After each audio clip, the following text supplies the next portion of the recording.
Once upon a time, in a kingdom in East Germany, there was a princess who loved to play ball. And there was a goat boy who loved being distracted from his work. The princess and her sister would play all day long, and the goat boy would listen, wondering who it was inside the castle walls.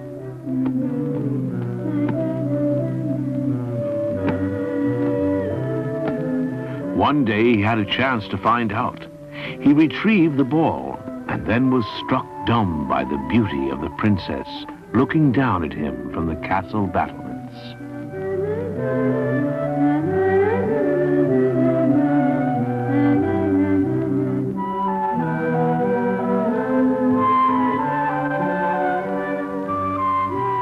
In return, she threw down to him a rose whose scent was the most beautiful he had ever known.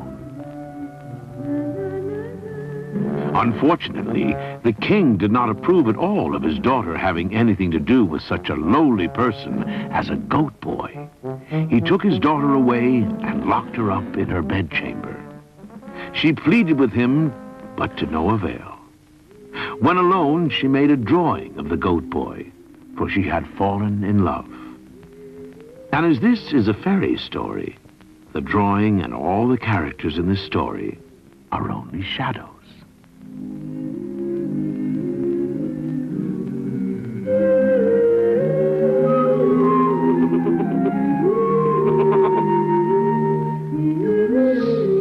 The princess sat at her spinning wheel, and the king listened to see what she was doing.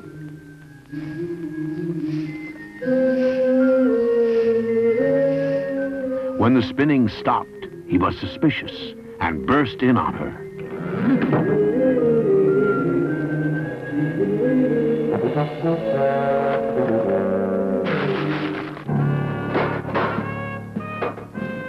The king told his sergeant to find the goat boy and bring him to the castle for punishment.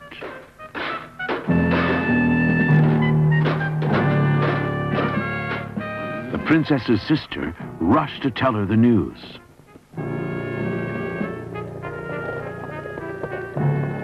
And when the princess saw the goat boy under guard, she fell into a deep swoon.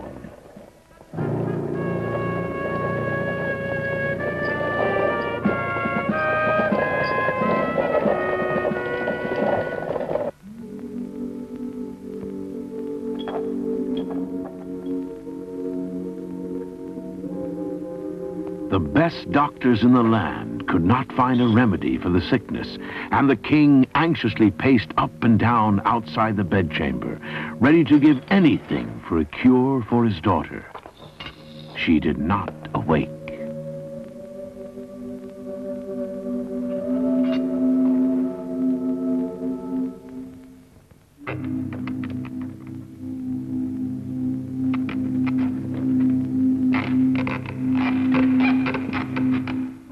No one could help her but the goat boy, who had been sent back to his hut and now thought only of his princess.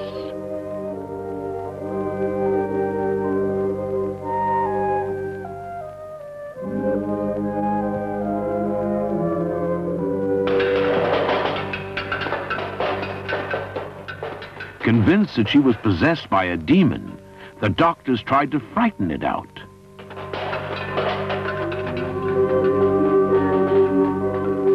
At last, an old woman servant of the princess told the king of a cure. At the top of the mountain, there grew a rare flower which could heal all ills, but it was guarded by a fierce dragon, and only the bravest might bring it away. The king called his bravest warrior. "You may rule the kingdom in my place if you can only retrieve the flower and save the princess." The warrior set forth with his squire and embarked on the hard journey towards the top of the mountain.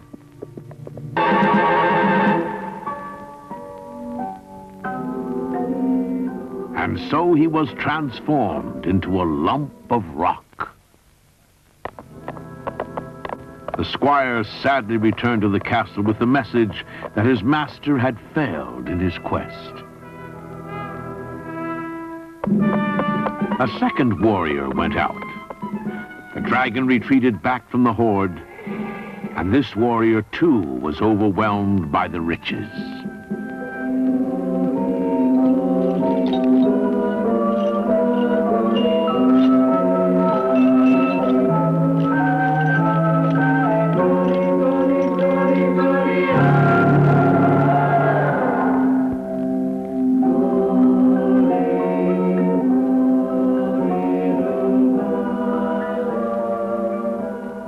For his avarice, he was transformed into a rock.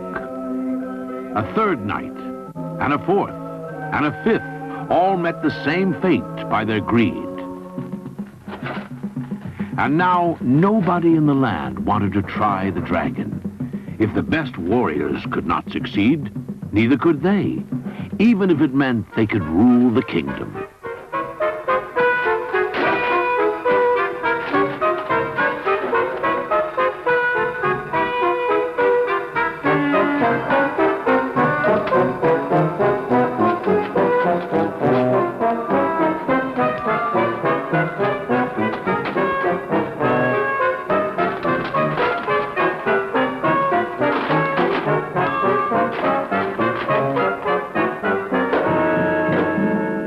Then at last came the goat boy.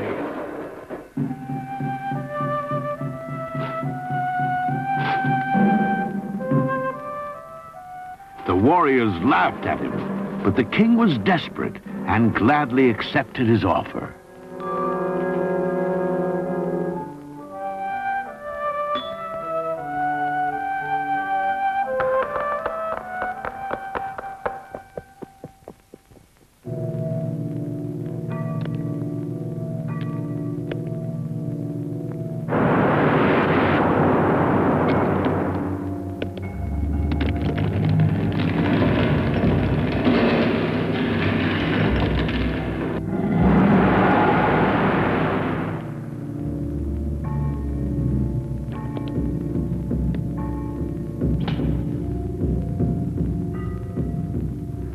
Slowly, the goat boy made his way upwards towards the rare flower until he arrived at the top of the mountain and saw the sword that the first warrior had abandoned.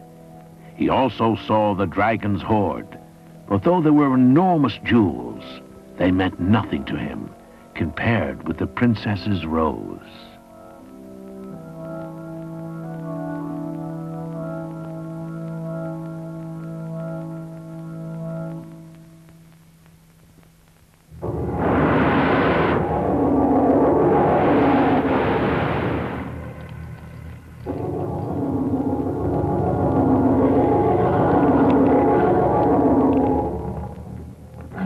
As soon as he cut off the head, two more appeared.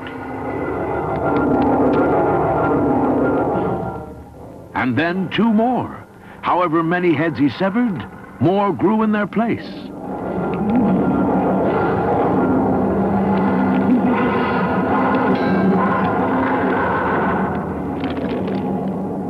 With a final desperate thrust, he managed to pierce the dragon's heart.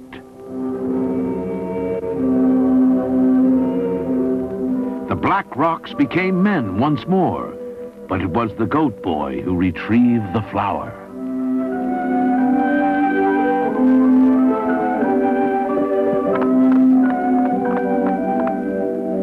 He brought it into the bedchamber of the princess, who lay still in a dead faint.